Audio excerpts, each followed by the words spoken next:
It is showtime. What's going on, my CNC brothers and sisters? Yet another Wednesday, and it is time. The season's getting ready to change now. It's time for us to start ramping up our shops. Vacations are ending, whatever. Shops are cooling down, and this is a time when the season starts to pick up, and lots of people start doing a lot of creating, and we get a lot of new creators on board into the CNC space. So it's super cool, super cool.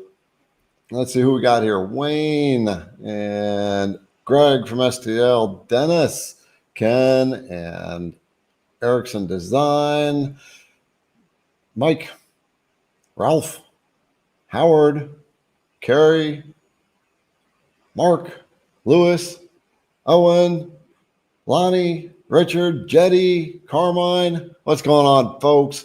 All right, of course, I could keep on naming it, and it'll take a bunch of time. Oh, Cody is here too. Cody from the Jenny Bits guy. Always love it. He's so much fun to talk to. Such a nice guy. And we decided about a year ago that it was a good pairing, and so IDC Woodcraft now carries the Jenny Bits. So that's super cool. So, folks, we got kind of an open forum tonight, but I do want to get some insight into some of your all's success after you've gotten into CNC. But we'll get into that in a minute. I'm going to bring Julianne on. Liberty is not here yet, so we'll find. But, Julianne, the IDC Woodcraft administrator, she runs the show and tells me what to do, and she even manages all the money. So it's, she's kind of the real boss of IDC Woodcraft. So next week, we got Jack in the Shop coming on board, y'all, and we are going to talk about lasers next week. So those of you who are interested in laser work, Jack is very knowledgeable. He put together a good presentation last time, and I believe he's been working on that presentation. He'll answer a lot of your questions. The guy is brilliant when it comes to this stuff. So anyway, Julianne will be putting links in the comments and into the description as we talk about them. And at some point, she's going to come back on and do a giveaway. We don't know if Liberty's going to show up yet or not. Did she? I haven't heard from her. Okay, we'll find out. But let's see. Yeah, I guess that's kind of it. Is there anything you want to announce that people know about? Next month, you and Liberty will be at the Texas Woodworking Fest.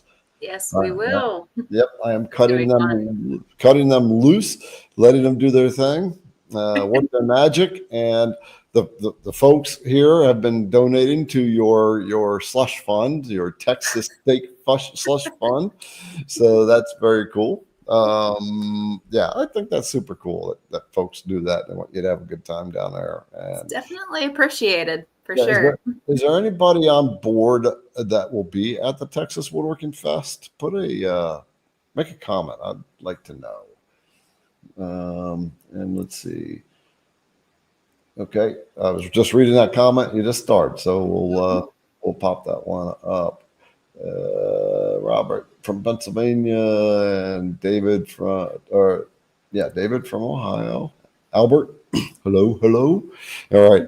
So nothing special to announce then at the moment, right? Nothing that I can think of. Okay. on a professional note, nothing that comes to mind. Okay. All right. Cool. All right. Then we'll put you in the background and I'll start to talk.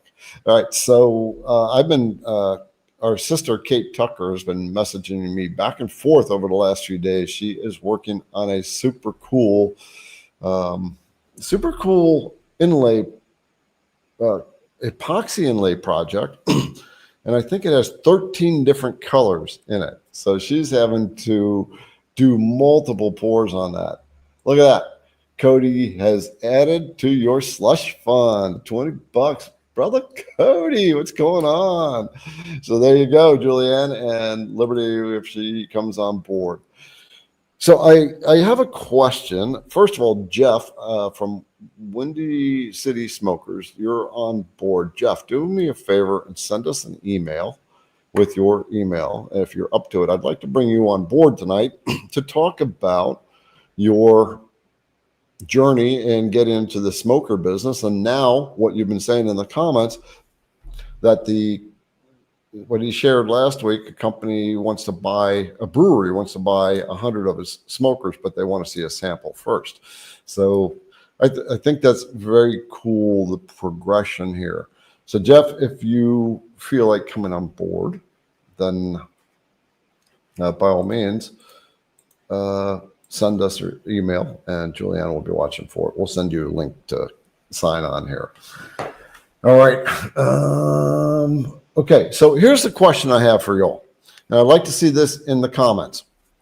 For those of you who've gotten into CNC, and you got into CNC with the idea of just kind of doing stuff and maybe making money off of it or not, but have found yourself actually getting into a regular type of CNC business where it is generating kind of regular revenue, or you're getting very close to it like Jeff is. So we got Ellen.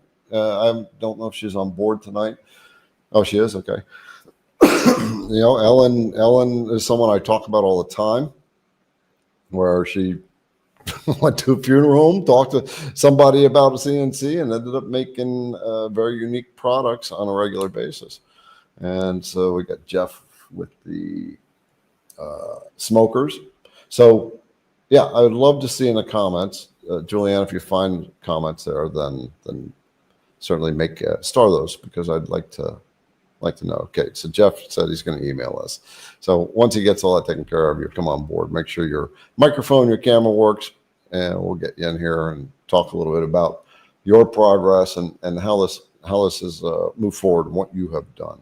So that's going to be super, super cool. All right. In the meantime, I had talked to CNC Labs on Monday. I talk to them once a month, and they were telling me about all the developments that they have going on. So they are very close to the 4x8. They have, I think, like 5 units that are beta units, right? So they're going to send them out to a few people. They've already got their people picked out, so don't go emailing them. But that's getting exciting. And I was talking to them about ATC, and he said it was a natural course. If they're going to be doing a 4x8, that they need to work on an ATC, or automatic tool changer, for that. And they're going to make it so it's adaptable to the 4x4, which you see right here, the alt mill, and for the 4x2. So that's super exciting. And I just saw an email today that they have released the 2.2 kilowatt spindle with an ER20 collet on it. And by the way, Julianne, make a note of that, because we will want to get that. So, and it's only available in the US right now. It's not available in Canada right now because there's some certifications they have to do in Canada. But they were telling me that in Canada, once they're certified, they will be the only Canadian certified company selling spindles. There are certain certifications that they need to follow. And so that's kind of interesting too. Pretty unique position to put themselves in.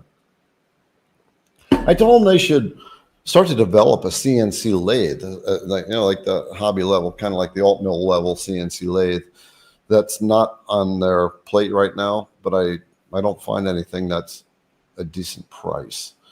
What else we got going on board? Okay, so all right. Okay, well, let's start handling some questions. I got 7 in the queue right now, and the first one is Jeff.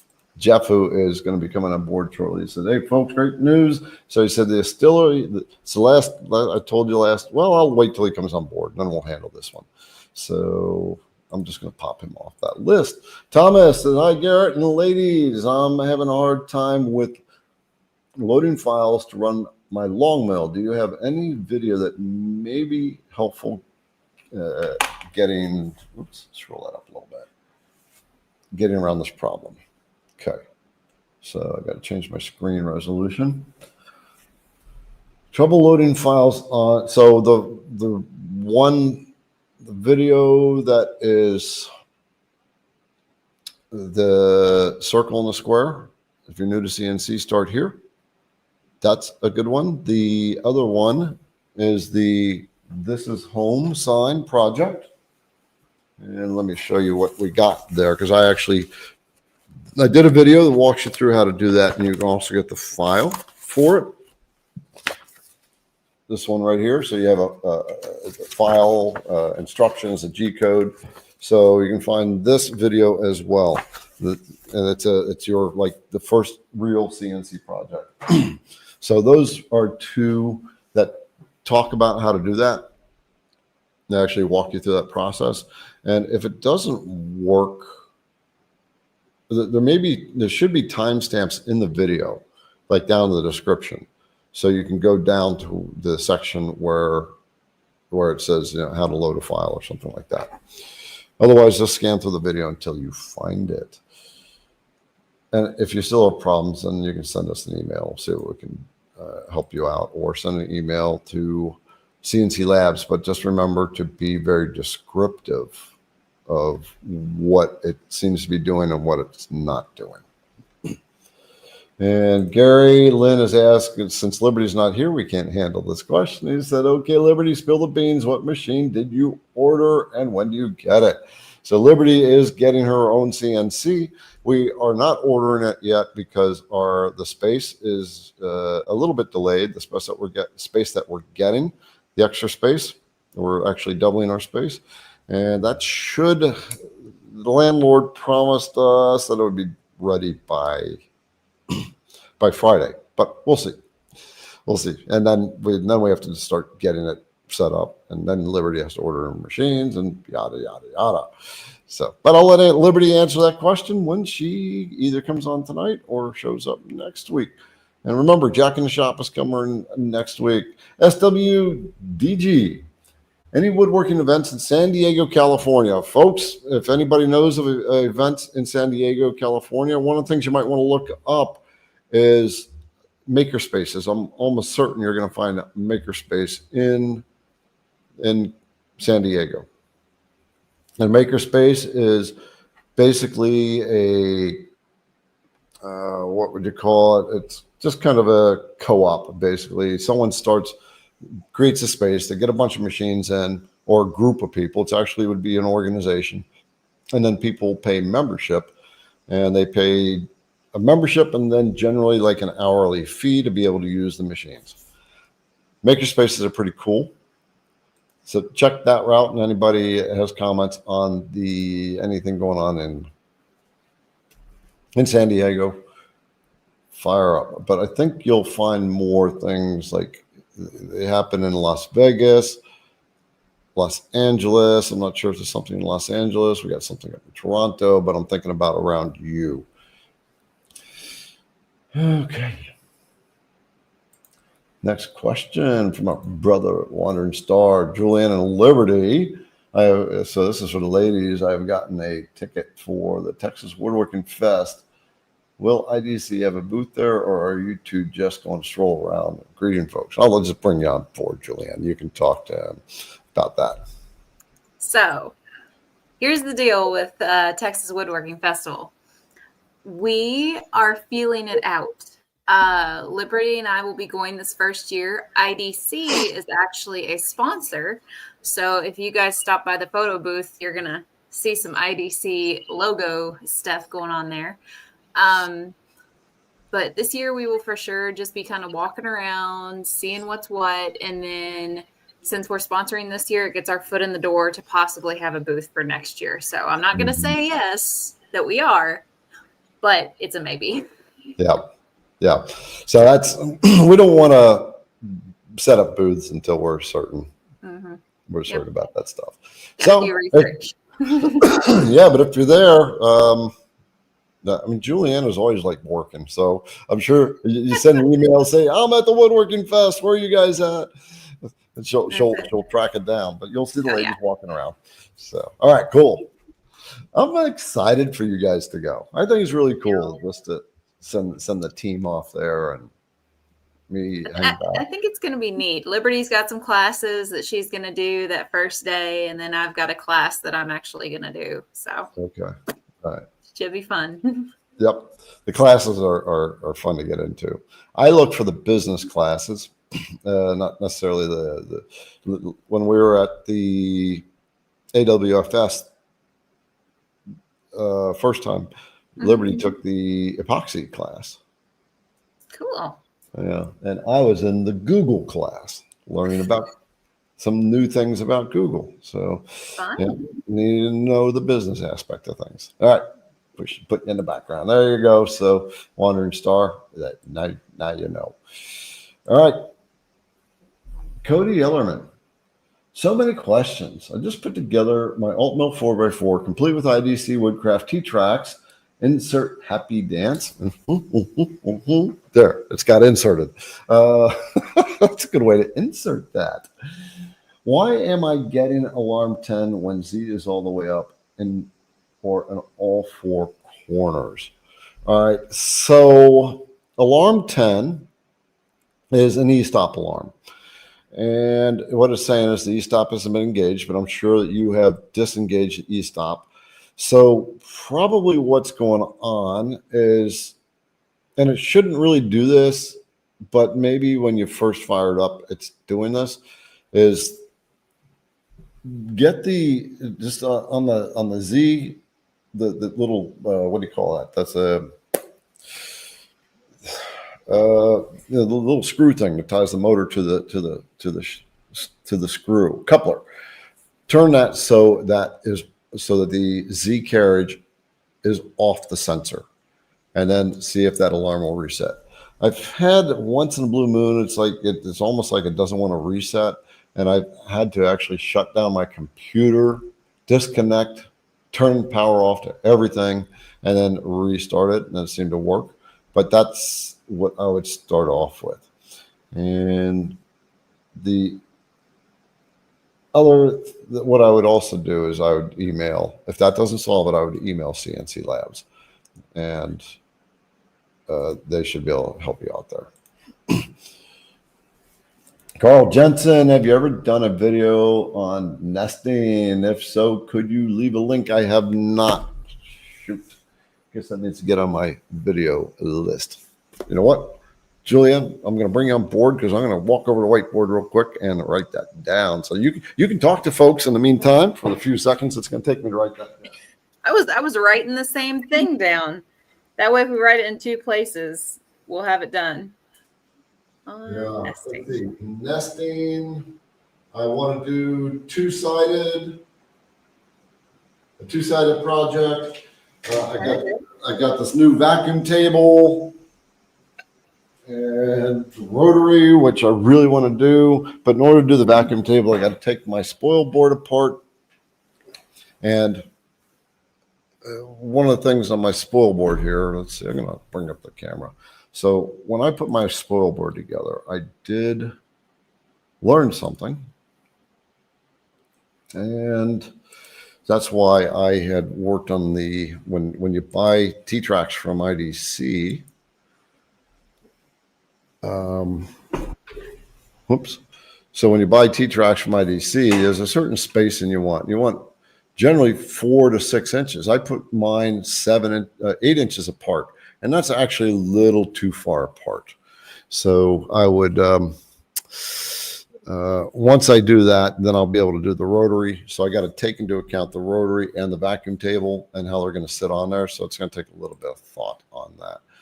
So brother Jeff has joined in. I'll bring you on in just a minute, Jeff. So I don't have a video on nesting, but I believe our brother Mark Lindsay probably has one. All right. So Jeff, you ready to pop on board? Okay. All right. Folks, meet a brother Jeff Racine, Windy City Smokers guy you've been talking to in the chat in the last few weeks. And I have talked to you quite a bit, Jeff, over the last few years as you've discovered what you want to dive into, and you finally nailed the smokers, and you took it up a notch to make a high-end smoker. All right. And how long did it take you to actually develop the smoker first? So these electric cocktail smokers, they're like, I do think mine's unique. I think mine's probably one of the best that's out there at this level. But but honestly, I saw someone else's design that I kind of got inspired by. Like I looked at that and just as any CNC person, we're like, oh, I could make that. Um, and then really kind of the trick was in my head was like, okay, if I can make that, all I got to figure out is the marketing. Like, Yep. you know, because I mean, prior to this, as you know, like one of the first reasons why I even got a CNC is I wanted to make those custom speakers that had the CNC engraving and the epoxy inlay. Yeah, I remember those. Yeah, so which those are finished. Those took me a while to finish. Um, but so my dad has them. He loves them. He uses them every day, so they're great. Um, but from there, I just like I made silly, you know, like anime characters that were engraved with a V carving, and some people were like, "Hey, I'll pay you $80 for something like that." I'm like, "Cool, I'll do that." And then I kind of got it and dove headfirst into trying to do the custom signs. And then I had that one really cool LED sign that one of the anime fans bought, and then so I kind of kept going to I'm gonna make this work. And then I found out really quick how flooded the custom sign market is, especially with the normal kind of 2D stuff, and it was Mhm. hard. So I was like, and then anytime I would get one too, then you're like, oh well, now I got to design it and make it. So I was like, let me make something that I can just basically just put the pieces down, click, repeat, and it is kind of brainless in a way. I mean, the initial design takes a lot of work, but I wanted something that once it was done, it was quality enough for me to be able to replicate easily and it be a valuable product. And so that's where you landed on the smokers. Yeah. So that was so at first it was kind of like a challenge to myself of I want to make one just like that. And then once I made it and it functioned, I was like, I don't know, there's something in the back of my head that was like, this is going to be it. This is going to be your thing. And You felt it. I felt it. Yeah. I felt it. And I was like, and especially just kind of seeing the market as far as like all these smaller, kind of much easier to make cocktail smokers, and people just saying, oh, anytime I go to a craft fair, I sell out of those. I sell out of the cup topper smokers. And I was like, all right. And then as kind of you've even said before, of getting into a niche and pricing yourself right. I used a lot of inspiration from your other videos of kind of training with Etsy and all that too. And I'm like, all right, I need to go even more premium. Like I need to go ultra premium. So I like on purpose, I literally put myself to be the most expensive one on Etsy. Like on Nice. purpose. Nice. I love that you worked yourself into that mindset of let's be the best. Yeah. So you found the niche, and this has taken several years to kind of dial into this, and so you've created some videos to market it as well. It's been a little bit of a process there too, right? Yes. So that was something where, because it's such an experience type product, so when I made it and I made like a first few, I sold a couple. My brother bought literally like the first two, one for himself and one for like a coworker. But like once I kind of started selling them, I was like, all right, I need to get to know the market. So then, like, I wasn't huge into bourbon and I wasn't huge into whiskey. Not that I didn't like it, it's just I didn't focus on it. Um, but yeah, just literally to get good photos for Etsy, I was like, all right, well, I got to buy a bottle of bourbon and I got to get a decanter so I don't have a brand label in my photo so that Etsy doesn't kick it. So, I got like glasses, coasters, I got that all set up to make a good photo. And even the photo I took then I thought was great then. I look back at it now and I'm like, it was actually not that good of a photo. Um, but so I kept on improving and improving. So I didn't just take a picture, slap it on there and say I'm done. I kept trying to improve it too. So, and that's where my sister's a wedding photographer. And I was like, hey, I'm gonna ship you a smoker. Like, even if you're gonna charge me, she's like, Jeff, I'm not gonna charge you. You're my brother. So, but she got super creative. So she's actually into boudoir photography. So she's got like this whole stage of like different environments, kind of moody, dark atmospheres. So she got super creative with fabrics and backgrounds and the smoke and lighting. So she took some killer photos, which was awesome. And then, and that worked out great. I immediately saw improvement in sales by me having like exceptionally professional photos and a lot of photos. Yeah. But Yeah, I guess I want to stop you for just a second because I just want to make two notes here that are key notes that Jeff has brought up for those of you who are working into stuff, and also a comment that Jack made. So one is the persistence to dial in. All right, and the failure points. He tried several different things. So because one thing doesn't work doesn't mean that you failed. It's just data. Okay, this niche doesn't work, or I don't understand it well enough. And so that's the one thing. And then the other thing that you said is super, super important. I can't stress this enough. Pictures. Pictures are, because they set the tone, the quality of pictures, the pictures that you have done and some of the videos you've created for this. You've got the right atmosphere in the background. It's kind of toned down as like kind of a bar setting kind of feel. And so those are things. And just on the note, I just went with Jack in the shop. You said, let everyone else race to the bottom. You race to the top. So you just made the decision. Let's just be the most expensive one out there. That puts you in a premium slot. And that's such a brilliant and such a good mindset to dive into. Okay. So with that, I just want to send those points home. Super important. Yeah. And So Robert said he's really inspired by this too, by the way. well, thank you. So all the work that you've done, Jeff, is now inspiring other people. There's been a couple of other comments too. That's awesome. So as far as the actual designing part, because obviously, as you know, and I've talked to you about this before, obviously this isn't my full-time thing. This is a very much part-time thing right now. And I'm hoping that'll, over the course of the next like 3 to 5 years shift into being a full-time thing. Mm-hmm. Because I would love to make this like a legitimate business where I have like a shop I'm working at, cranking these out and shipping them. But it took me, with it being part-time, it took me 6 months to get this design perfect. Like, and the funny thing is, I don't, the program that I use, believe it or not, to design this, I did all in easel free. Really? Yes. So I didn't buy a software for it. I think I literally just paid for a 1 month thing for it to use the ramping and raster. And as soon as I got my G code, I just put it to my computer and I backed it up on thumb drives. And like right now, like I got, like, except for maybe a couple of tweaks that I'll need to do, like my file's set, it's done. And just keeping backups so that I don't lose it. But yeah, so it took me about 6 months to get it right. And but once I got it set, I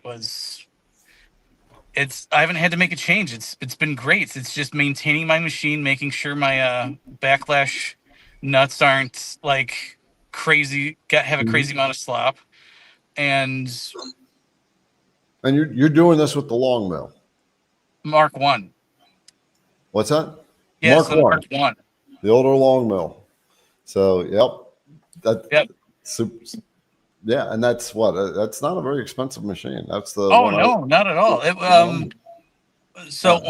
When I sold that big LED sign, like that's the money I used for that. I immediately bought a laptop and I immediately bought a long mill and the 2x4s and the wood to make the table.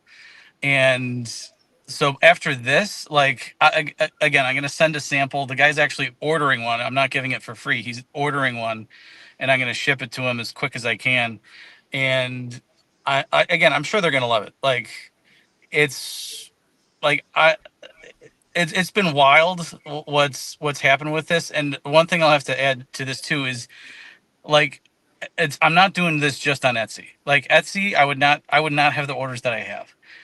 What I did is I invaded the bourbon TikTok.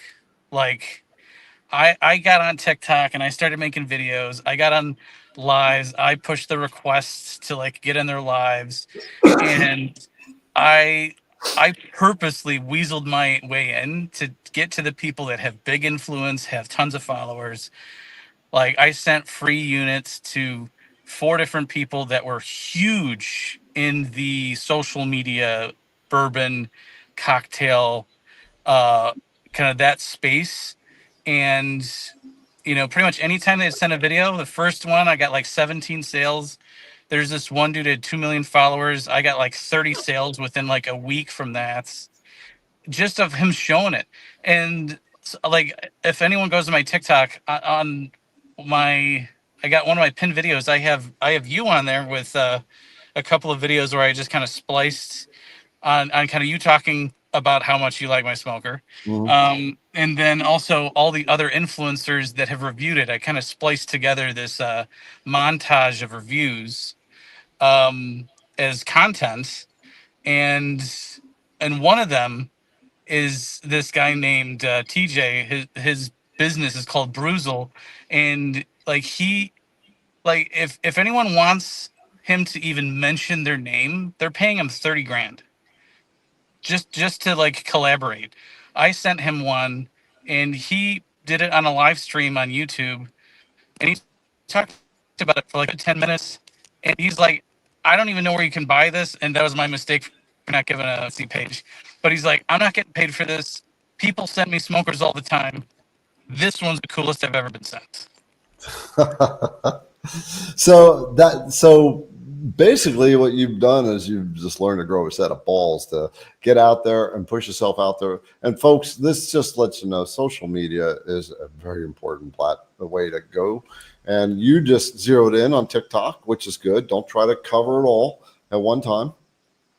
So that's good. But not all business gets generated through social media. But this is a type of thing that you would definitely want to get out on social media. So brilliant. And you're at that point where you're going to need to get yourself an alt mill, brother. Honestly, because I'm gonna do all the work on the one that I have, but as soon as I have everything done and settled, like I'm already budgeting to get an alt mill. Okay. And then from there, I'm even like the sanders and the table router, so I can do like all my roundovers and everything. Like all that stuff I already pretty much have organized. That as soon as I have like the last ones shipped out and done, I'm putting my order in, and I'm gonna double if not triple my speed of being able to do this even part-time. Yeah, cool. Yeah, so this is the other thing that I want to point out that Jeff did is he worked the system and he learned cookie cutter is the way to go. All right, when you can start to repeat your process as much as possible. Jeff, we actually got a question for you, but I don't want to just bring Liberty on board. She has shown up so she can step into the foray. Everybody. Hello. Hey, Jeff. How's it going? Oh, hi. Yep. So everybody say hello to Liberty. So Wayne is saying, Jeff, what would you say is the best wood to use for whiskey smokers? Or do you personalize them and include different flavor wood chips? So I would say, in my opinion, the best wood to use is going to be oak. And primarily, especially when it comes to bourbon cocktails, I'm not huge into smoking just the whiskey myself. That's just me. But a cocktail that has a lot of sweetness to it, like with the simple syrups and the sugars or the Demerara syrups, like anytime you're smoking something sweet, I think it takes on the flavors a lot better. But since bourbon's already aged in charred oak, oak wood, in my opinion, is going to be the most consistent, where you're not going to have kind of clashing kind of flavors or scents. So it kind of lends well to that, in my opinion. There's some oaks that you just, or some woods you don't want to use in general. As far as like walnut, like it's a beautiful wood and furniture, but when you start burning it, it smells disgusting. Some woods just don't they don't work well at all when it comes to them being heated up. Maple is a good one.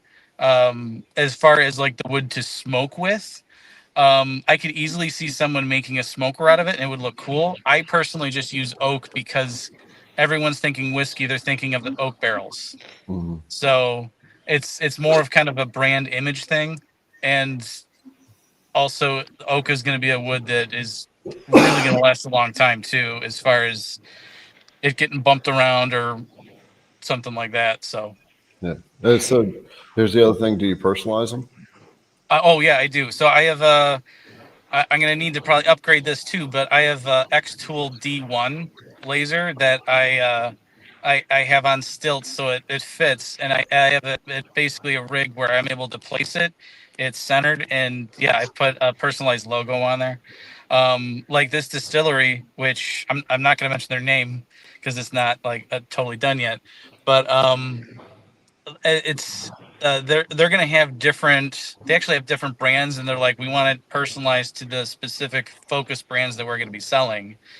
So yeah, I'll be laser engraving on that circular base that I have that the dome goes over with logos. And same thing, if people are buying it, I'll do personalized logos, just nothing that's copyrighted. Okay. All right. Cool. Julianne, were there any other questions in the queue that related directly to Jeff? No. Okay. So Jeff, what would your best advice be to folks who want to get into CNC business to make revenue? What are some of the things that you would like to? I would say, I mean, definitely find something you're actually interested in that you're making. So even if someone's making it already, that's not necessarily a bad thing. It means that there's a demand.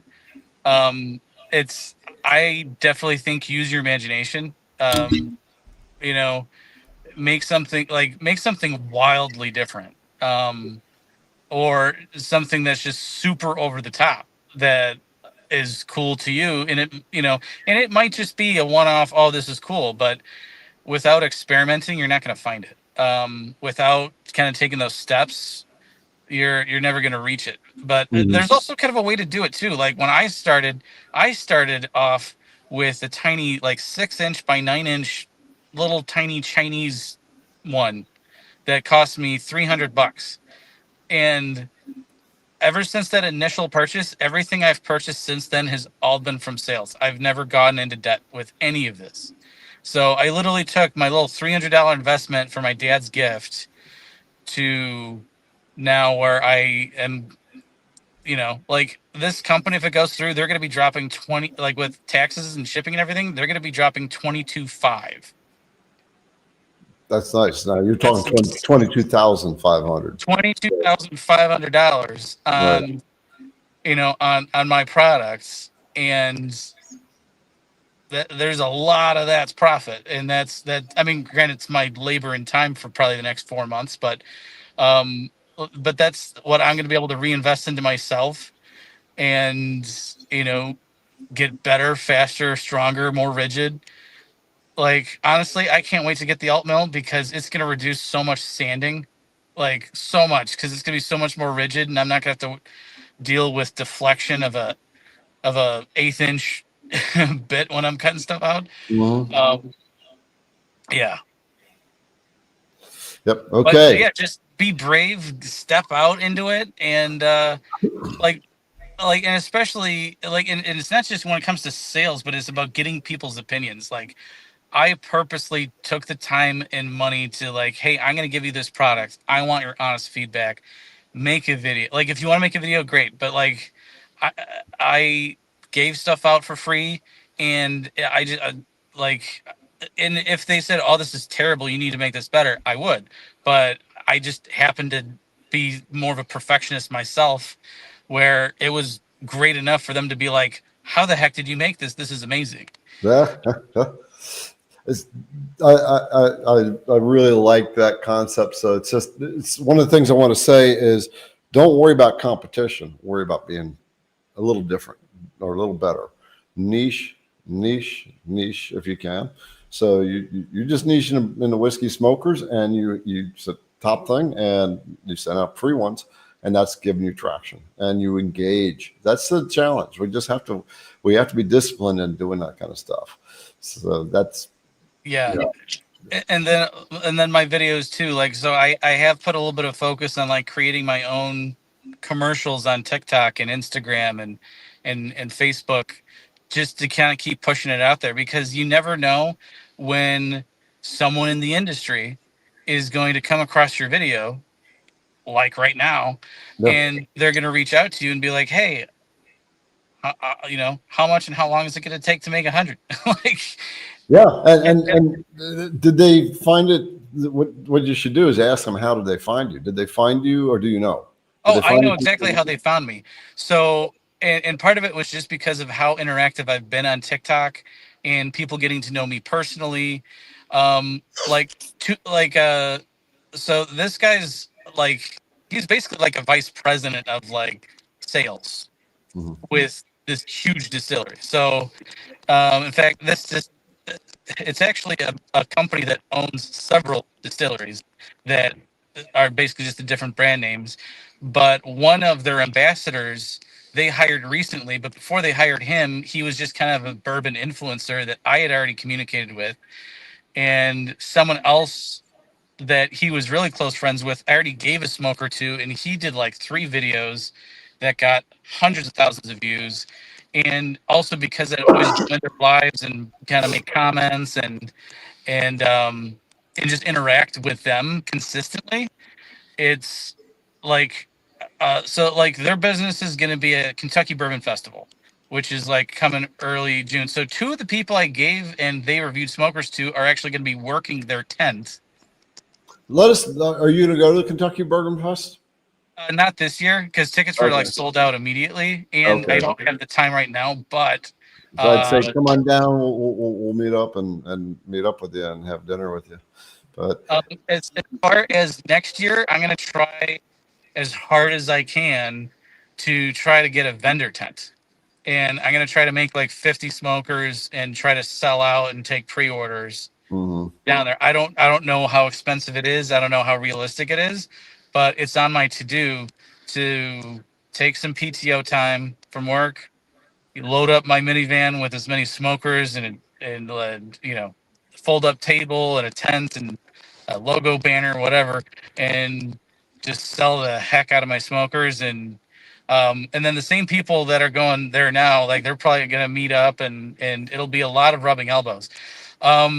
And here's another strategy that I have too. So there's a charity event that's happening in my local community in October in Illinois. And it's a bourbon social, and the charity is for an organization called Casa of King County, and they advocate and help and assist kids that are in the foster care system.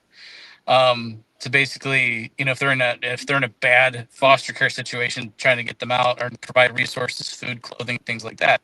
So I created a raffle for my smoker, and basically I tiered it. So it's like if I get like $750, I'm gonna raffle off 2 smokers. If I get over 1,500, I'll raffle off 3. But I'm at least doing 1.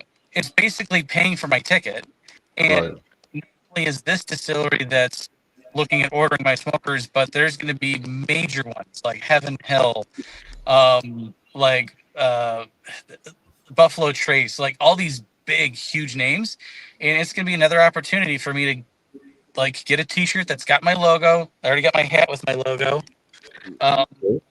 and for me just to connect with people, just to get in the industry. And they're like, "Oh, what's your name? What do you do?" Hand out my business card. I'm gonna bring my smoker in a Pelican case and be like, "Hey, does anyone want me to smoke their bourbon?" And it's just a chance to kind of have fun, brag, show off my stuff. And there's going to be a ton of people that are in the industry that are going to see that.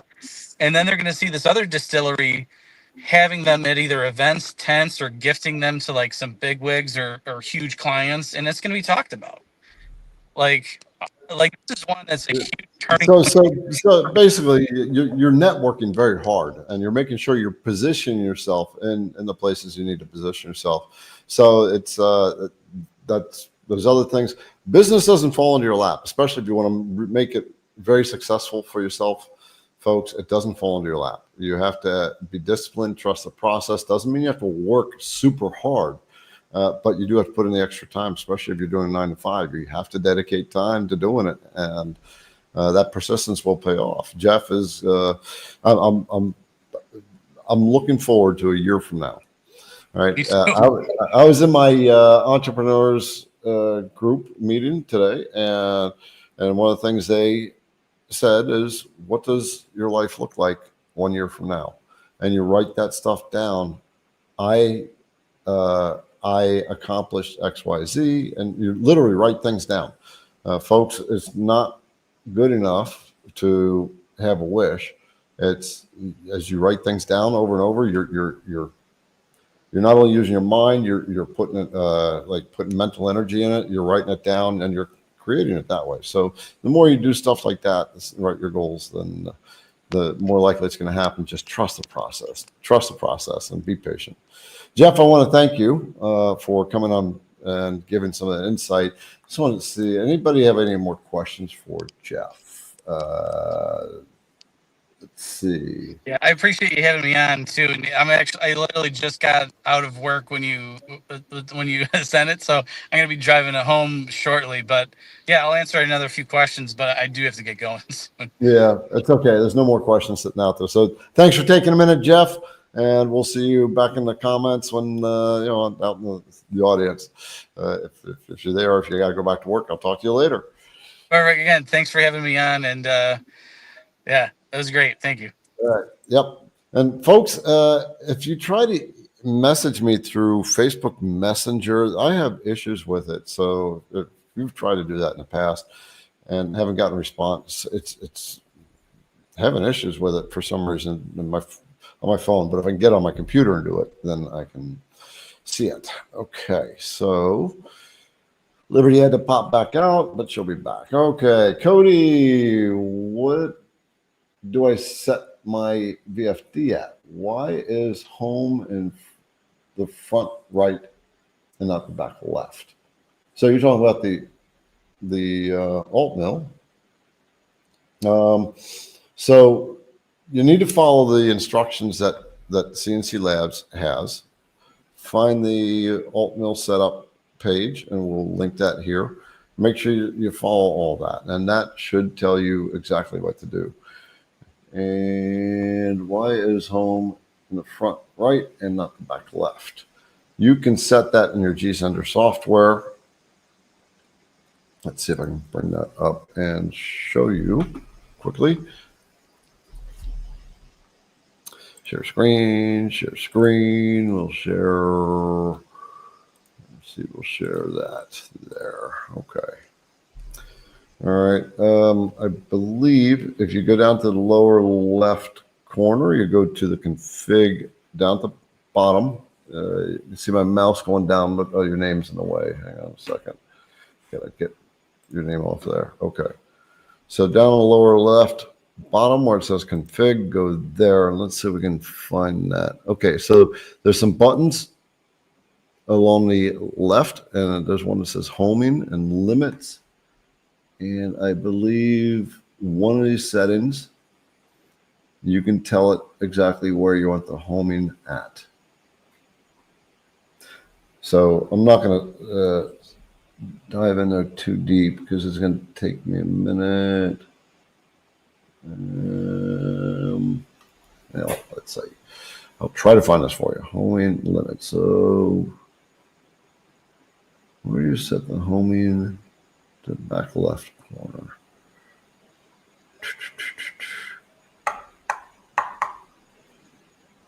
All right, we'll scroll down this area a little bit, and that you should be able to adjust it there.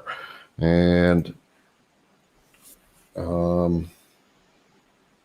but if you got the alt mill, it should be defaulted to the back left corner. As far as the VFD, I didn't follow the settings. I mean, I just went with what was set up there, and then I followed the instructions. All right, Stacy, Garrett, do you recommend the PWN speed setter for quicker bit changes without touching off after each bit change? So the speed setter is basically a touch probe, I believe. But yeah, these work so much faster, they're much more accurate. There are times where you don't want to use these though. Yeah, I do recommend having a speed setter. You just have to make sure that your control software is configured for the thickness of it. And if you use GSender, I have a video, GSender 101, and it talks about all that stuff, tells you how to work through the entire GSender software for beginner level. But it dives in quite deep. And so I think it's about an hour and a half. So you will know GSender inside and out by the time you're done. One thing, yeah, you just got to make sure the thickness is set properly in your control software. So cases that you don't want to use a probe and you want to use the touch off method is if you're using like a 30-degree V-bit, which is like the ultra smooth IDC the ultra clean cutting series IDC Woodcraft 30-degree V-bit, very sharp, and it coming down to touch the probe plate can actually just break the little tip of the bit because it comes down, it'll draw blood if you touch it. So with that type of bit, you definitely want to use the paper touch method. Tim is saying, after I import a 3D model and go to the model transfer and set size and center model and import, then go to position and set depth and import, is it possible to go back and import the page without starting over? So as far as I know, you have to re-import. You can right click on the model, and I think you can click it to say re-import. I don't mess with that a whole lot. So when I have done it, I've had to go back to the re-import, right click, re-import when I have the model selected, and it'll restart the import sequence. So I think you have to go through the whole process over again. Okay, let's get that out of there and that out of there. All right, David. Mike, missed Mike's question. I'll get back to that. So David says, do you recommend using a battery backup to protect your machine? I've never used one. Be curious what thoughts are out there on that, if they think you should. I mean, really, the only reason you'd want a battery backup is if your machine is running, right? And you want to keep the machine running, but if the power goes out, that battery backup has to support whatever power that machine is running at, and it needs to keep your computer on. Personally, I don't make the investment in it. Power outage doesn't happen that much around here, but if you have a lot of power outage and you're relying on that machine to keep running because you are selling product and you're constantly making product, then I might consider it. I want to go to the live feed for just a second. And let's see, GLM Creations, you're trying to save up for the alt mill. Are you trying to save up for the alt mill, or are you saving up for the alt mill?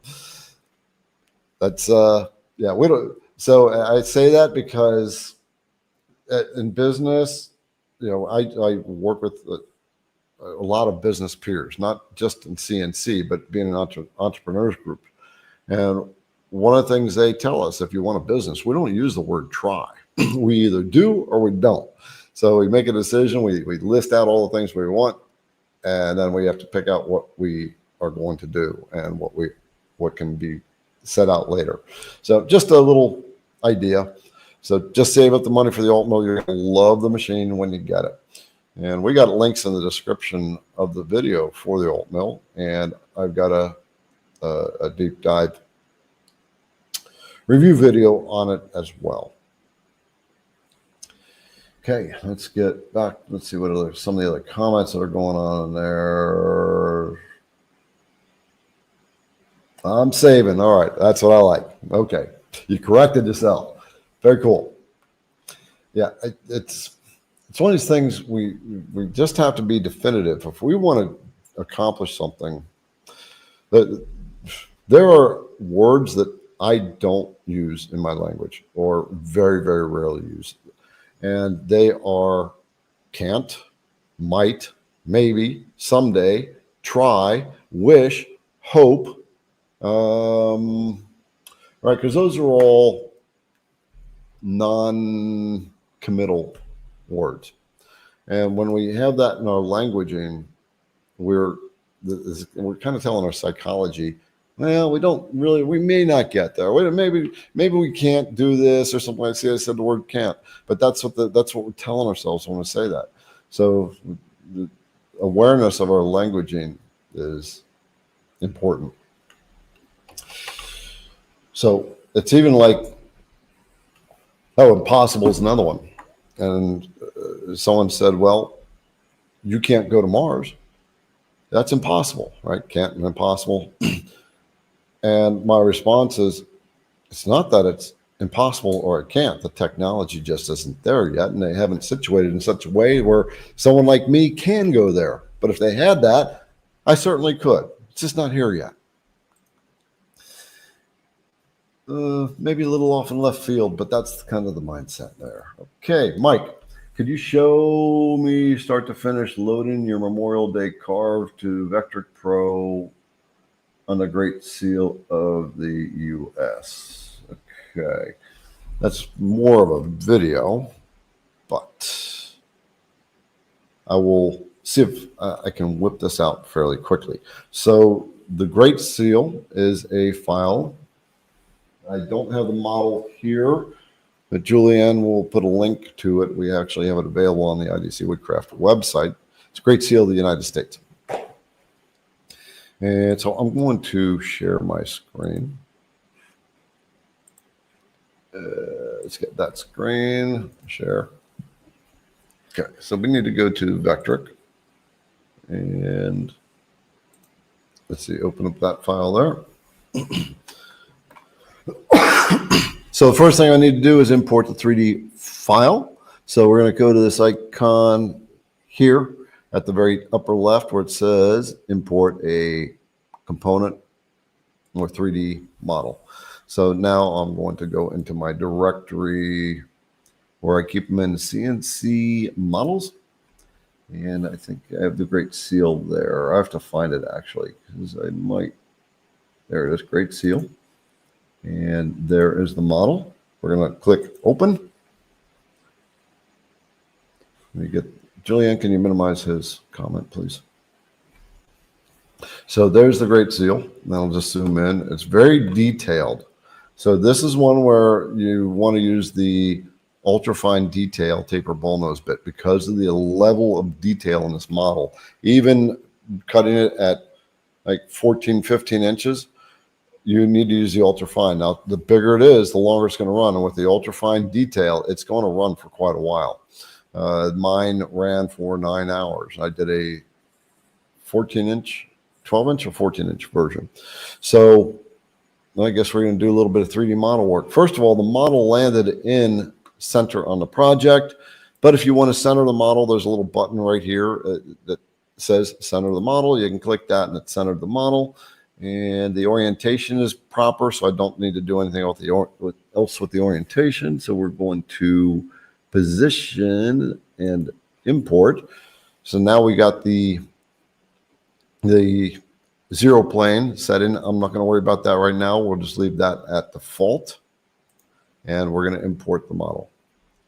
And so now you see we're missing some stuff, and that's because of the zero plane. So now I got to re-import the model. So I'm going to right-click it and see if I get the import button there.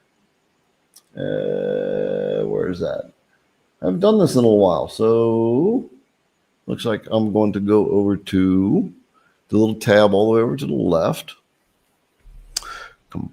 Components, right? It's components. We're going to click the Great Seal, and then it should give me option to re-import here. Where are ya? Where are ya?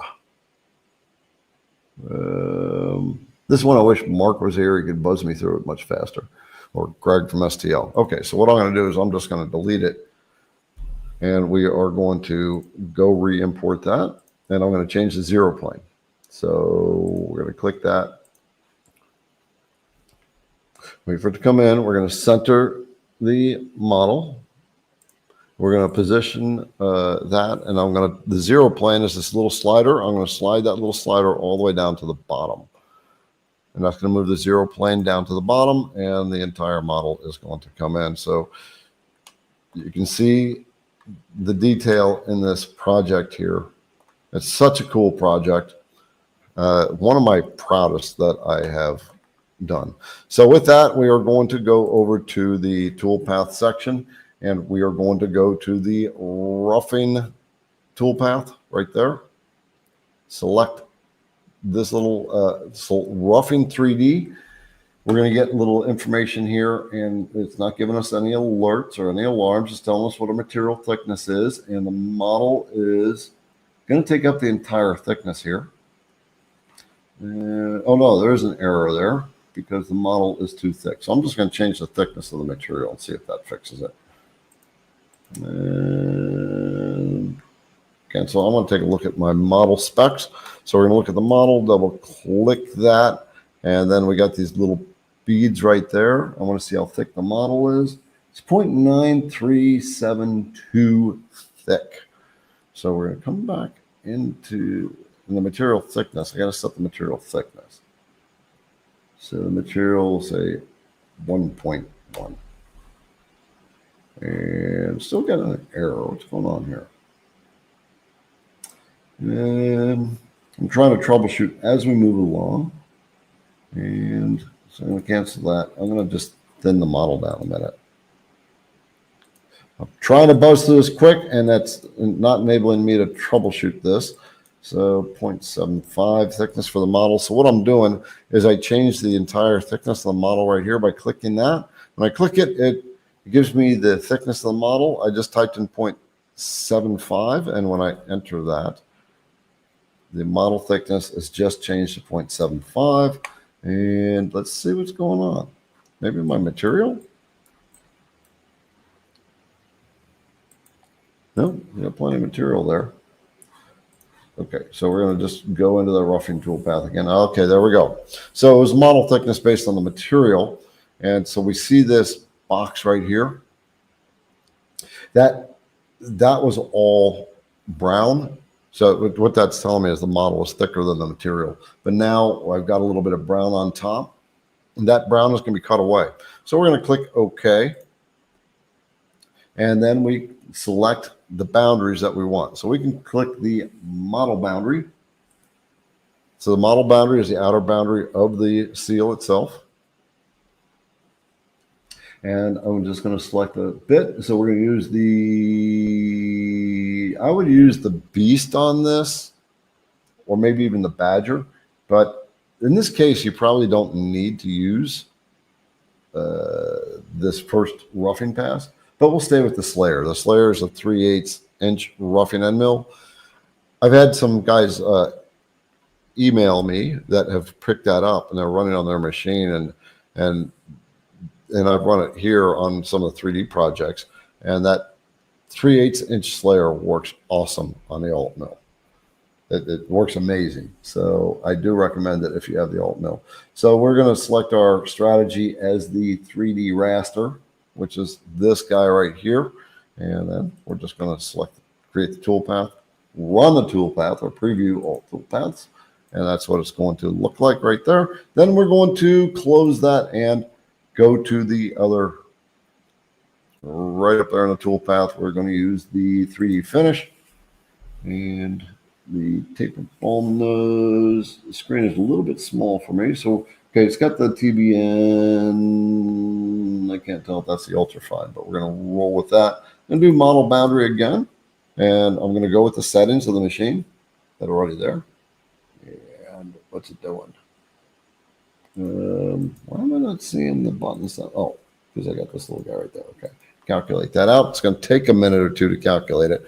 Now, there you go. I generally like to go back and forth with the grain of the wood when I do 3D. You'll see some people like to go 45 degrees. And we'll preview the toolpath. And there it is. And then you save the G code and roll it from there. So there's basically you start to finish. And for saving G code, we got the files. What I would do also is do a final cutout of the project right here. One thing I would do is actually do a rough cutout that doesn't go all the way down. Just get rid of the material because otherwise the taper ball nose is going to dive deep into the material there. All right, I'm going to end that. And so that's a quick start to finish on that. I hope that helped you out. John, I sent an email to Julianne with image for my question. Okay. So you share that image, Julianne.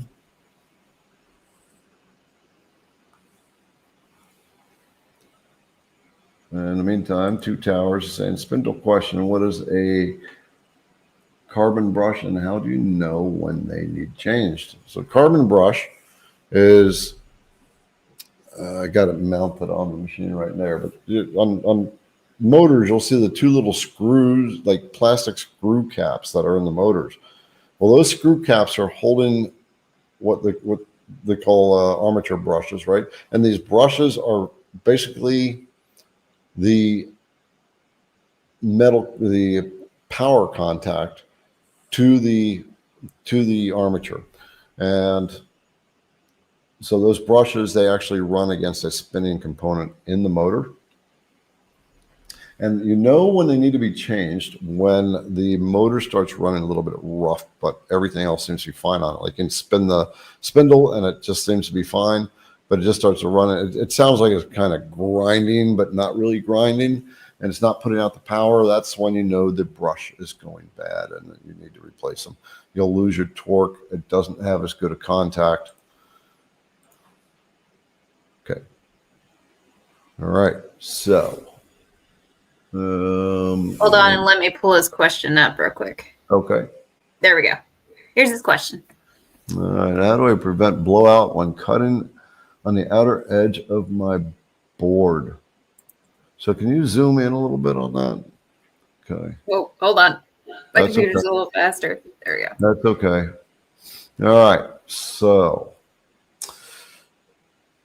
yeah, that kind of sucks when that happens. So one of the reasons that can happen and what it looks like the cut is a little rough along the cut edge. And so if it's rough, and the minute it finds a little bit of, yeah, it looks quite rough. What's going on there? And this looks like it's maybe maple or looks like it's maple. So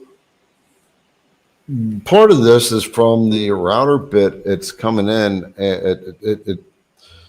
It's moving from right to left, and it came down and made a move over for its last pass and moved over, and it looked like it forced a chunk out of there, and it almost looks like there's not like good cutting quality here at all. And that may be part of it. The other part is the grain just gave way. And it looks like you're using a surfacing bit on this. I'm not sure. It's a pretty close-up image. I would like to see thoughts from other people. So it looks like a surfacing bit, based on what I can gather on the scale here.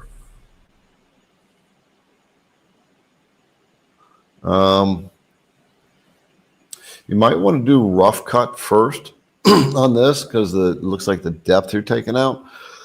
I might, when you rough cut it, which means you don't go all the way down, you don't go all the way out.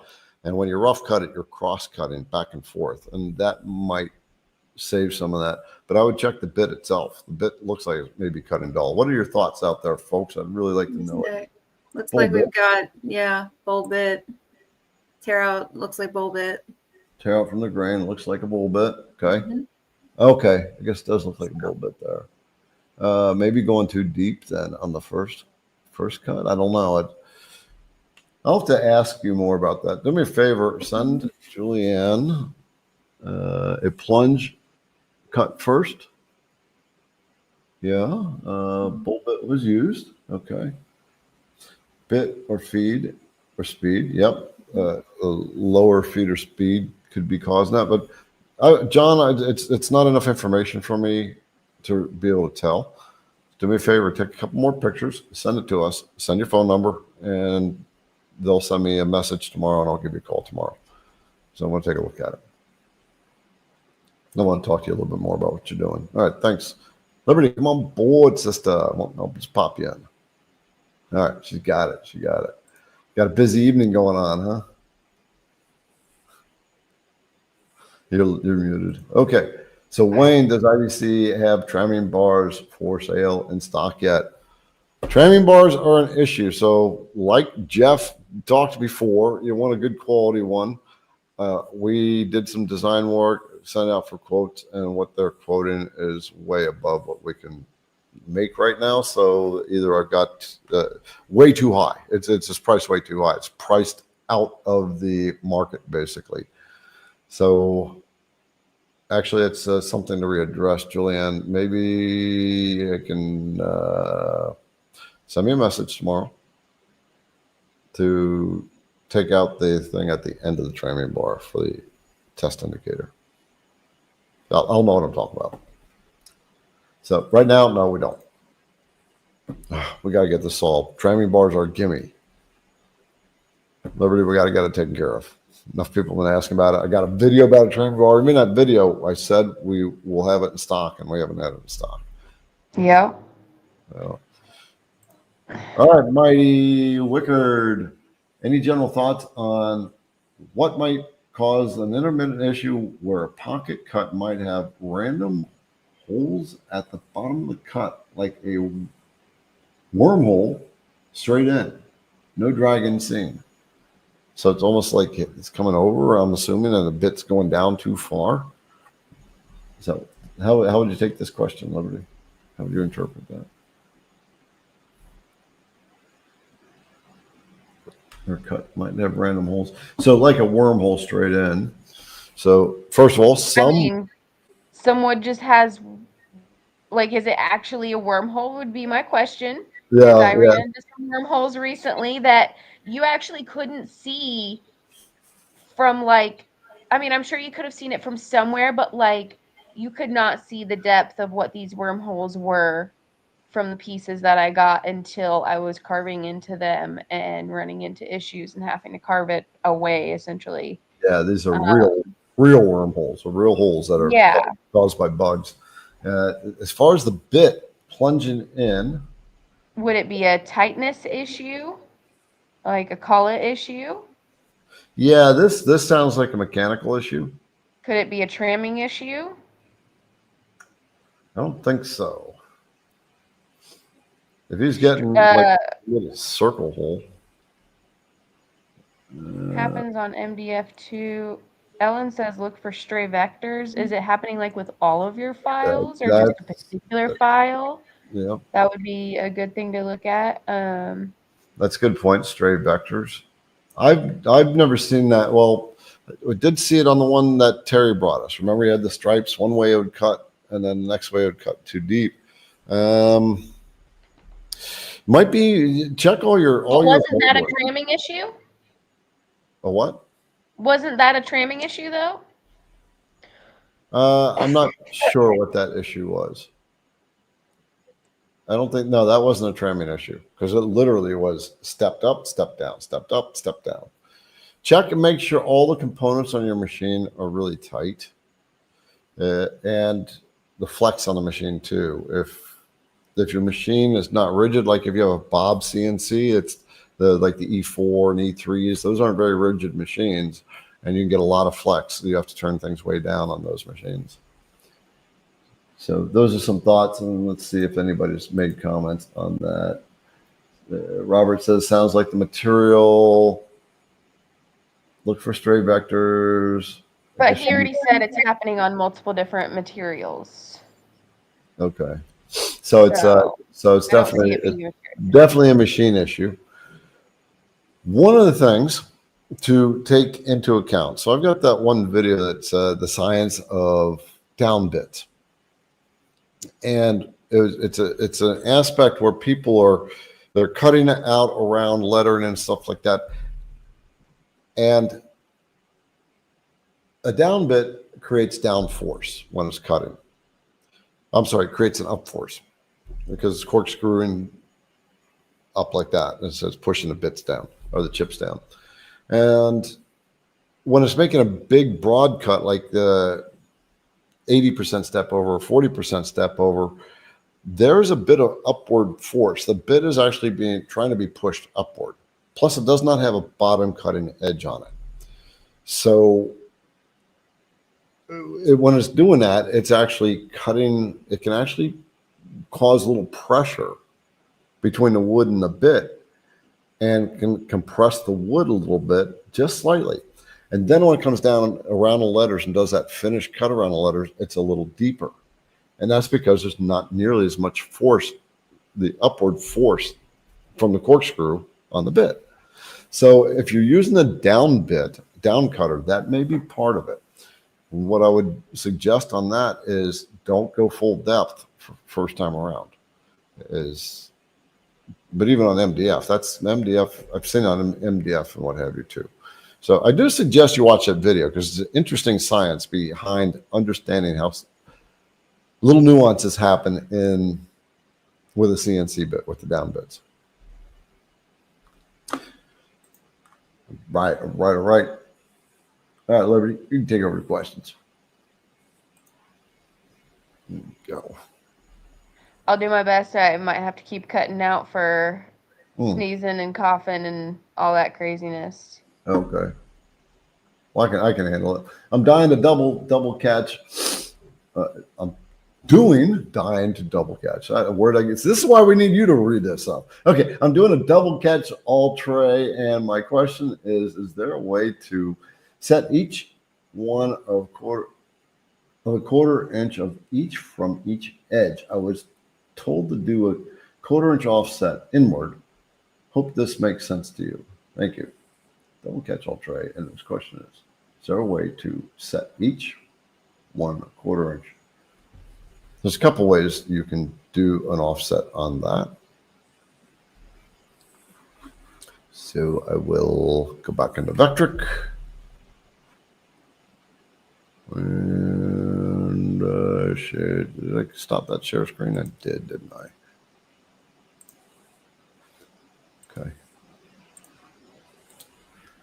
All right, we're going to go into this guy right here, and I'm going to close that out, and I'm going to delete these two tool paths. So the fast way to delete a tool path is just highlight the dual path and just hit the delete button. Yep, and then hit the other one, delete that one, and then we're going to delete the model. Okay. Switch over to our design, and we're basically going to make a couple of circles, and there you got a couple of pockets there. So that's going to be your catch-all tray. So that's what I'm assuming a double catch-all tray is. It's got two circles on it for your pockets or whatever shape you're using. So what I would do, there's one way is you can offset the lines. So you can select these, like the two pocket lines, which is the two circles, and use the under offset and layout. If you use the Vectric software, the first icon, which is that it's a red square with a blue square inside of it. And we can click inside right or inside left, set your 0.25 offset right there, and then click offset. And now we have created our two offset inside lines. Now, if you do that, one thing I like to do if we're creating separate lines, I like to throw them on new layers because you start getting confused. Which one do I use for a rough? Which do I use for my finish? And you're just getting more stuff. So I'm going to select that second inner circle. I'm going to right click It's going to open the menu. We're going to move to layer, and we're going to create a new layer. So it's going to click new layer, and we're going to name that layer. We'll call it offset. And then we'll set the color as well by hitting that little color bar. So I can change the color of those lines and click OK. And now when we click off of that, our offset lines are red. And now the layer itself, which is this button right up here, we are active on the offset layer right there. And so any drawing we do right now will be done on that layer.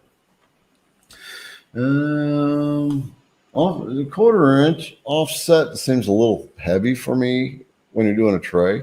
I would do more of a maybe a 0.05 if that's going to be your roughing cut, and then you do your finish cut, which would be 0. So the other way is the tool path. So I'm going to close that. In the tool path, we're going to do a pocket tool path. And I am going to select both those inner circles. We'll just select the outer circles because that would be the finished diameter. And we would normally select the full bit if that's what you're going to use. And then it is right down. No, jeez.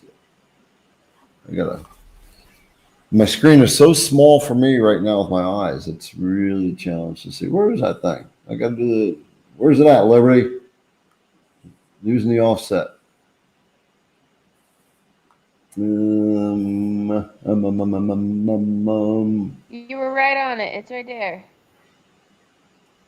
I don't know. My eyeballs can't see either. You're like, so for me, it's like about 2 inches long. Oh, okay. I gotta pull up mine. Yeah. It's not that. No profile. That's profile pass. So it's set up on a raster. It's set up on offset.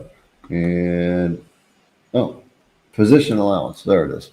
There we And go. I typed in 0.25. All right. So it's right there. I rarely use that. I like to just draw my offset line. So that's why I never know where that's at. And then I would calculate that and we'd run it like that and reset and preview all tool paths. And then there would be, of course, we'd set all our settings on that. But that tool path is actually, if we just go like that and I bring up the vector drawings, you can see now that that tool path, let's color that global fill. Okay, and so you can see that the tool path is actually a 1/4 inch in from the vector, which is right there. So that's one of the ways to do that. Okay, and the share screen. And Jack, is the ER20 from CNC a decent spindle for my MK2? They seem to have a lot of disclaimers about using it on the MK2. What other spindle would be a good fit? Okay, so I'm going to give you my own experience because I did get the largest spindle for my MK2, which is right over there, and I had to take the spindle off. It's too heavy for the Z motor, and that caused some problems. So you don't want to get that particular one.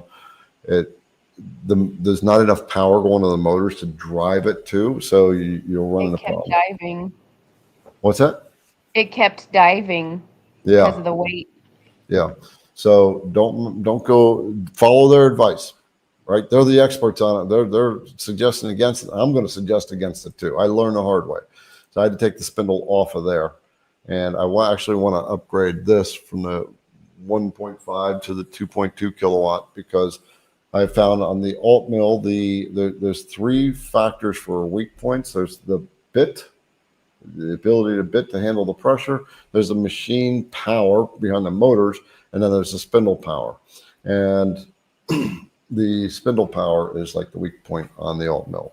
When I say weak, it's just if something's going to stall or bind up first, it'll be the spindle, just because of the torque power behind it. So that's why I want to upgrade.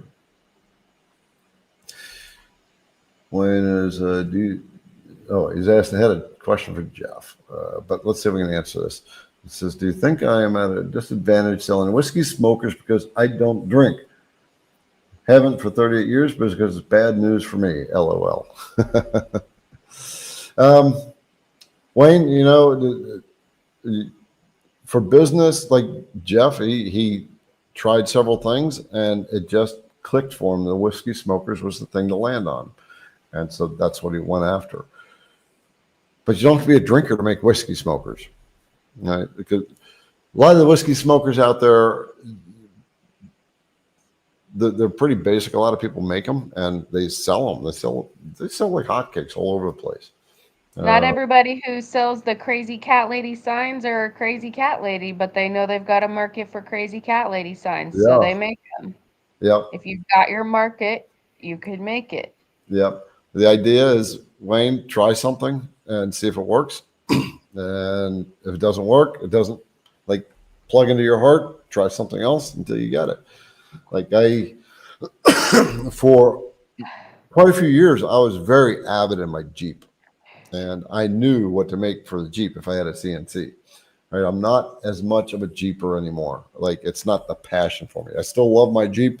It's my utility vehicle. It has about 30 to 40,000 miles off-road on it. It has 280,000 miles, bought it brand new. Now I got a Jeep and a Bronco sitting in my garage.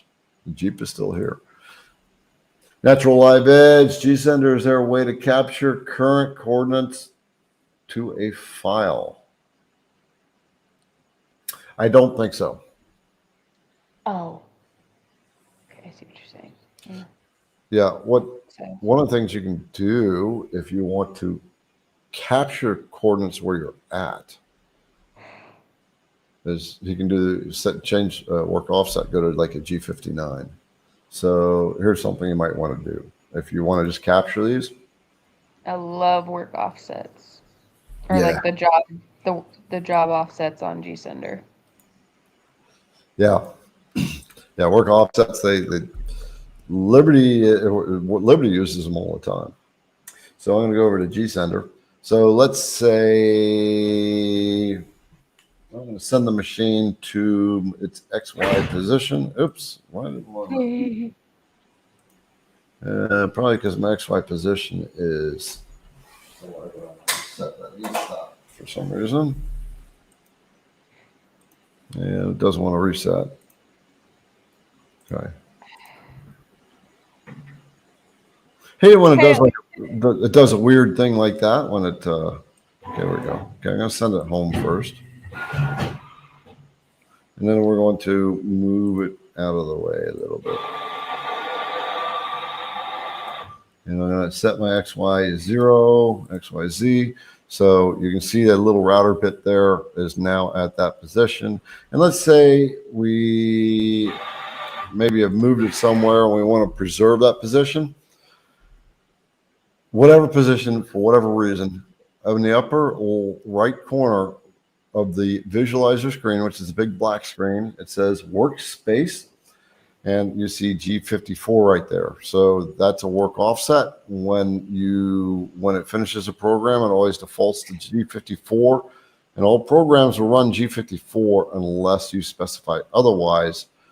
What you can do is click that and go to maybe G59.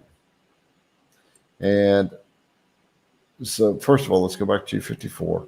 So we've moved over to a position of 3.436 in the X and minus 1.763 in the Y. And that's just like this position we want to remember. Go to maybe G59 or G56, click that, and now it says 10 inches and minus 8 inches. You can zero out the X and Y and the Z if you need to. And now those positions are held. And now you can go back to G54. And now it says 3.436 again. But if we call up G59, then it will call up that location as the 0 point, and we'll move, use that as a reference instead of the G54 0 reference, which is right here. Did that make sense, Lib? Kind of, sort of? Okay. Of course, she gets it. Liberty's so good with this stuff, with the software. Okay. True. With the offsets, I've literally had 5 different ones set up for specific things at one time. Okay. G54, G55, G56, G57, G58. Yep, and 59. So if you want to set up a series of coordinates, use each one of those, G55, G56, 57. Now, the other thing is if you want to run your project in that coordinate and not have to manually set things, you need to go into the G code at the top and type in G55 or G56, and the machine will automatically start from that position.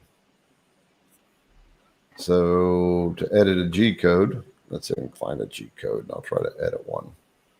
I won't try to edit one. I'll edit one. There's one right there. I'm going to open it up, Notepad. So right at the very top, if I want this program to run on G, thank you. Right at the very top, if I want the G code to run on G55 or G59 in this case, I'm just going to go right in the top area right here where these first G codes are called out. And I am just going to enter. I can do it anywhere here. I can type it right next to G17. I can create a new line and type in G59.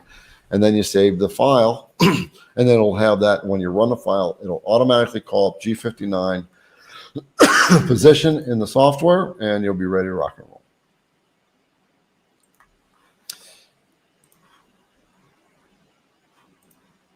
Looking for best practice on other bits in regard to faster feeds and speeds. Should I start with IDC bits definitions and adjust accordingly, or should I start digging around for manufacturers info online?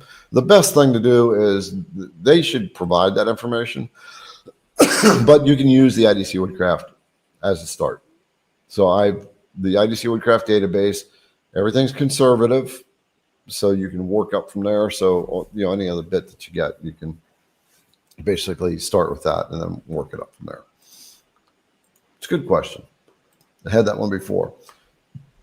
All right, Albert, the female jack for my touch probe loose on your pendant and probably needs to be replaced. Where should I send it for repair? It's a Shark. Then you should send it to Shark. That would be, excuse me, that would be Next Wave. So contact them, Next Wave CNC. And John, can you use the alt mill probe with a large bit? The bit I use does fit into the area, square area. I can do the 0, but the bit then moves and knocks the probe off. Okay. So, dang, I'm not sure where the scratches come from.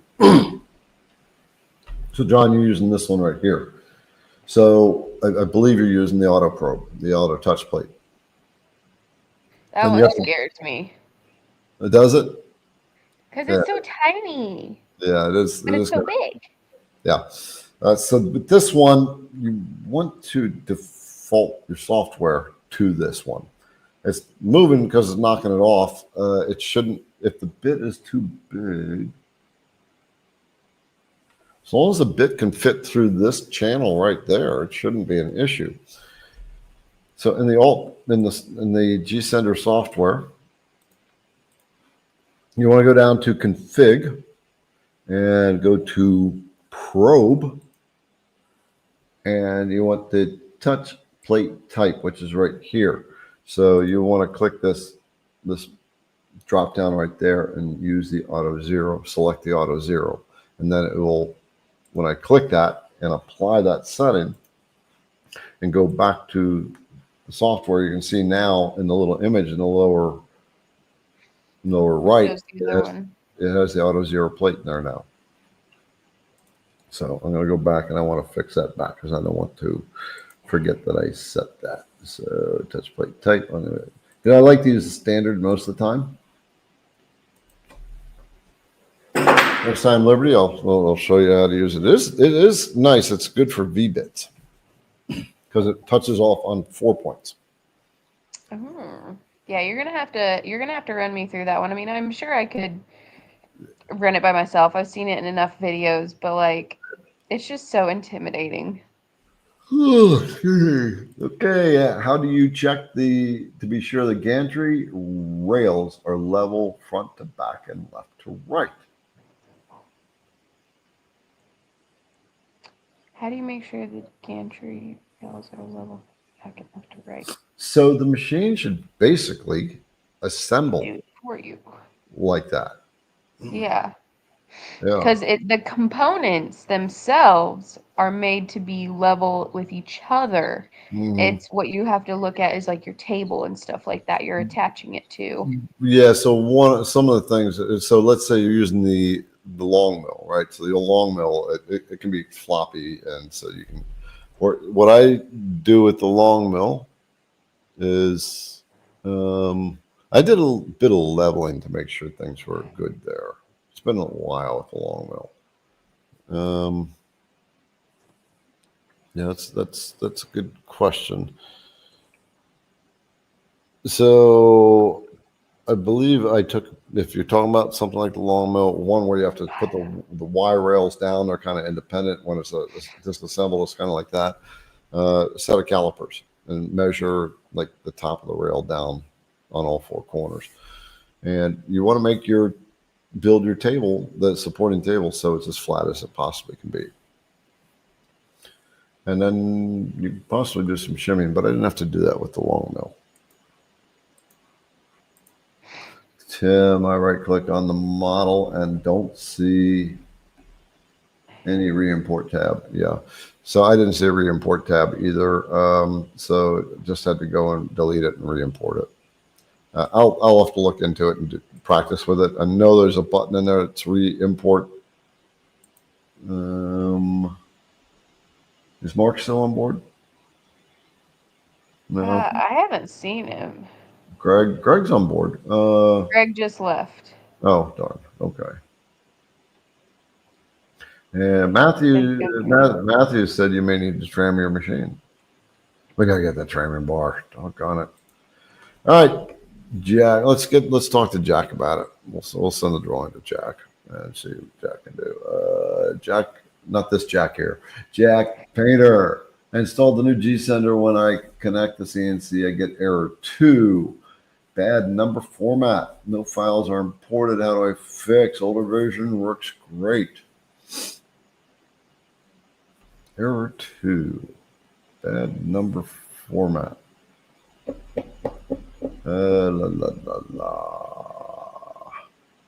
That I'm not sure. I'm not sure what the bad number format alert is. I actually remember I got that alarm too, but it wasn't on the new G sender, or was it?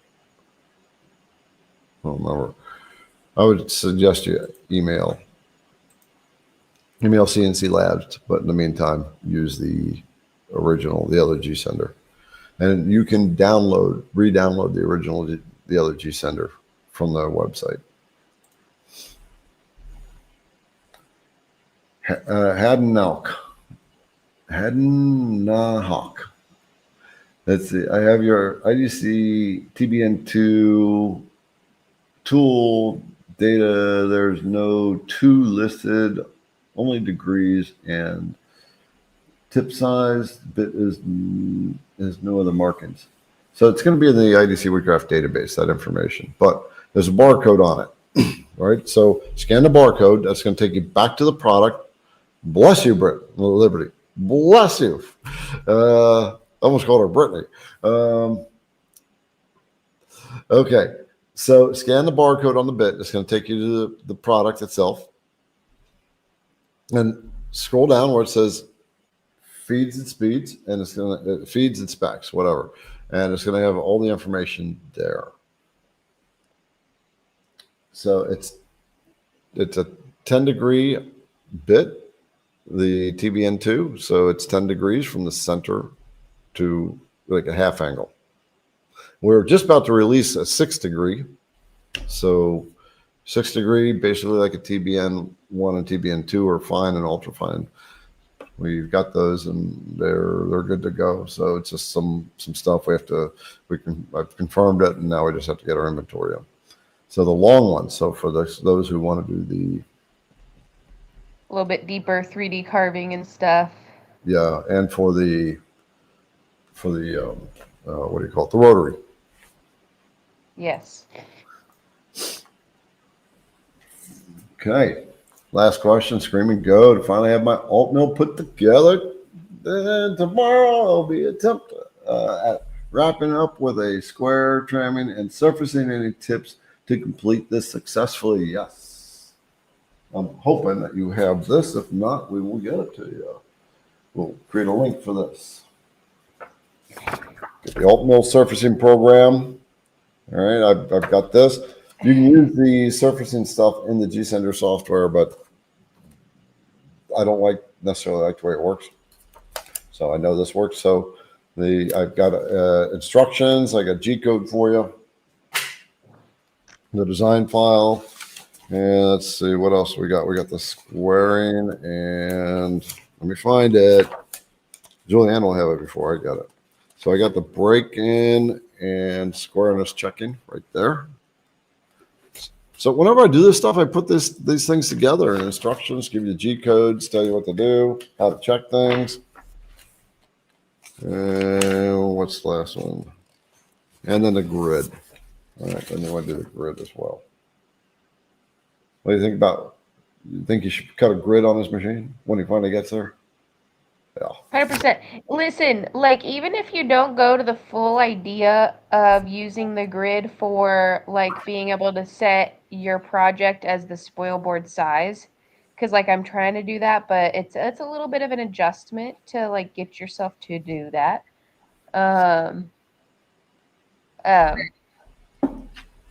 But even without using that aspect of the grid, just being able to line projects up, line the bits up, line everything up, know where everything is, it's so helpful. It is so helpful. Yeah. All right, that's it with the questions that we have in the queue. It's a little bit past 9:30. I've got a little bit of cough going on. Liberty's definitely got a little bit of cough going on, so we are going to turn this over to the ladies, Jillian and Liberty. So I'm going to bring you up, Julianne, and you guys got the floor. It's giveaway time.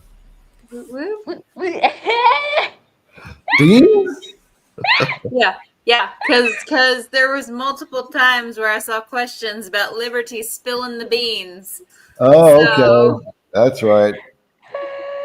All right, you guys, really quickly. If you haven't joined us before, this is our giveaway. You will need to enter that hashtag, #, whatever you call it, and all the letters all together just once in our YouTube chat.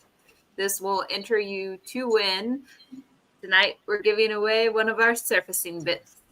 Oh, super cool. The ultra smooth surfacing bit. So this, I'm going to bring that up briefly. I got to just open up the website and show you guys. Most of you folks probably already know it, but so the ultra smooth surfacing bit series. All right, I'm going to share. I need you to take down for a second. All right, well done. The little code will still be at the bottom. Yep. So you'll see the three flute surfacing bits out there, and I used to sell them in the beginning, and I would buy them from a company and then resell them, and I was not happy with the performance. You see other companies selling them. They're black, and I said so I just took it to the drawing board, got with tooling company. I said, I want a 4 flute bit. I want this to have particular grind, so we got longer life out of this thing, a better surface, and it can cut longer. And so we've come up with this, and this was the Ultra Smooth series. And on that note, we are the only ones on the planet that has a surfacing bit for 1/8 shank routers, which is this guy right here. It's so dang cute. It's so tiny. I got to tell you, it's one of my favorites because it's just so little. It is like a little baby bit. It is. Okay, so I am going to put in the comment hashtag beans, and if IDC happens to win, if it happens to come up, then the ladies will come up with something, whether it's an extra Something giveaway extra. or they'll add something on top of it. All right, floor is yours. It's my time to get a beer. My Wednesday beer. Will that clear up that cough? Oh, you're getting ready to roll? No, you're not rolling yet, are you? No, not yet. Oh, you guys got the floor for a second. Jack wants you to spill the beans, Liberty. I thought I spilled it on a live, but now I'm questioning it, and now I feel like at this point I'm just gonna keep it quiet. I was gonna say we've mentioned it briefly earlier before you came on. Garrett was like, "Yeah, we're waiting on the space for it, but we'll wait for Liberty to say what it is." Oh, okay. Then see, and I thought I had said it on another. So, but yeah, no, I'm going with a Next Wave machine. I'm going to start out with a smaller machine, and the reasoning for that is I'm still a renter. I don't see myself owning anytime soon. I hope to, but you know, economy and all that. And like if I were to like not have the job that I have and get a CNC, the only thing I would be able to get is a smaller one. I would have to make a smaller one work. And so what I want to be able to do is show people the absolute ends of what they can do, even if they can't get a big one. Like I know it's like buy your second machine the first time. Well, some people just don't have that option. So I want to be there for all their cool projects with their option that they do have. Dan Matthews, you put a 3, you got to capitalize that into a hashtag. All right, TP, I don't know if you were, oh my gosh, I love that profile picture. Anyway, so I don't know if you were on earlier. My guess is with your question, probably missed it. But at the Texas Woodworking Festival, we are actually going to sponsor this year. So if you stop by the photo booth, you'll see a bunch of IDC wonderful stuff. So yeah, Liberty and I will both be there in September. So you may see us running around. Maybe. I don't know. We could hightail it out of there and just take on Austin, Texas, and tell Garrett we totally went to the Woodworking 100%. Festival. Yep. Listen, we know enough of the people there. We could corroborate some sort of story going on here. I know. Yeah. Like Liberty got kidnapped, and I had to run after them with a 2x4. And then there was the bats. Yep, the bats done. Yep, it's horrible. You're good. You're good. Keep Austin weird. Keep Austin weird. Carrie was asking, is that anybody make a machine that fits that bit? Yeah, they got the small CNCs, like they're the desktop CNCs for that surfacing bit. Inglés, por favor, inglés. Uh-oh, you got a Texas donation. Yeah. 2 towers. Man, I can't wait to hear stories from you guys when you come back. I'm excited. I'm really excited to go. Thank you, 2 towers. Ladies, thank you. Cool. In a visiting aspect, I love Texas. I've never been to Texas before, so it should be fun. Just because the machine is small doesn't it mean it can't make cool things? That's right. Yeah. That's right. I'm tiny but mighty. You get a CNC for $200. Mm. That has that. So not very powerful. Ellen says, yeah, just because the machine is small doesn't mean Ellen's comment. Because we were talking about the machine I'm getting from Next Wave. Yeah. 2 towers. Oh yeah, lots of stories, ladies. Come back for lots of Texas stories. Maybe we'll just do a ladies' night. The week after. Yeah. Or maybe you guys gonna be down. Are you gonna be down on a Wednesday? No, we're going down on Thursday. Okay. Yep. Started with a desktop machine and made it work. You definitely can too. There you Yeah. go. All right, you guys. Are we giving away 1 or 2? Up to you. Don't leave this on me. Like, I don't know. Maybe I'll get click happy and I'll give away 2. What do you guys think? 1 or 2? Who needs Yeah, a let's start surfacing the bit first that drawing. day? Oh gosh, you're asking the crew. Of course, they're all going to say 2. Give away 5? Oh my gosh. That 5. Do 5. Okay, maybe that's a little much. Look at there, keep coming. Matt put in. Listen, if I do 5, then I get yelled at for being out of stock. Yeah. 1 or 2. 2 or 1. Got another Texas donation from Screaming Go, Texas. You're awesome, brother.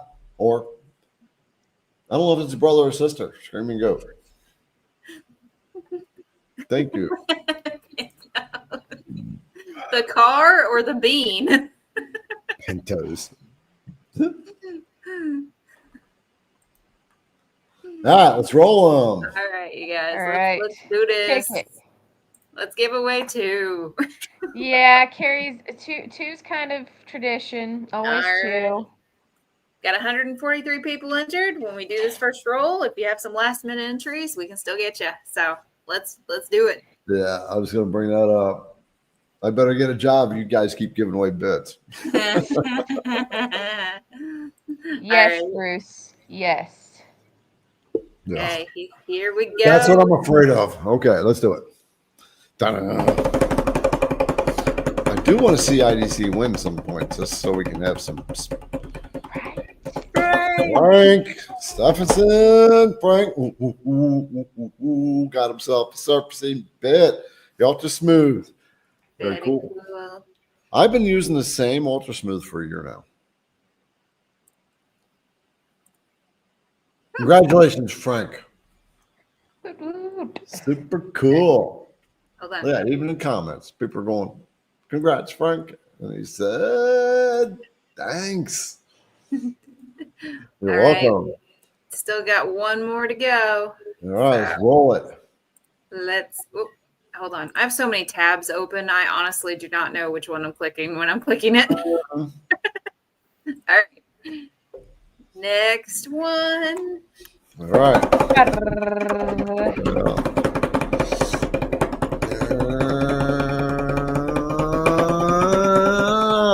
Spade. Woohoo!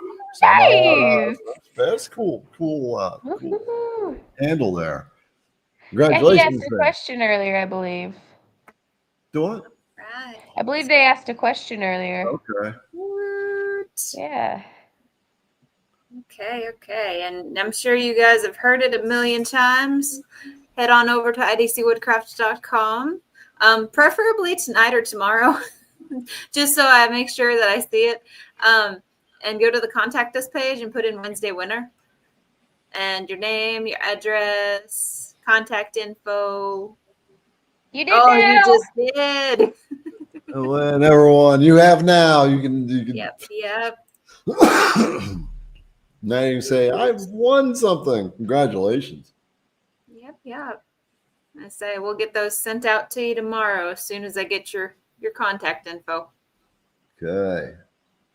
I was happy to just see your name scroll by. I was looking for IDC to go by, and I didn't see it. You're here. We appreciate all of you. All right, folks, it's time to check out. My throat's scratchy. Liberty's throat's scratchy. Julianne's I had 2 fillings this morning. jaw's a little sore. So we're going to check out, guys, and we will see you. So we have Jack in the shop next week. So Yes, we're we going do. to talk lasers next week. So looking forward to that. All right, folks, we will see you next week.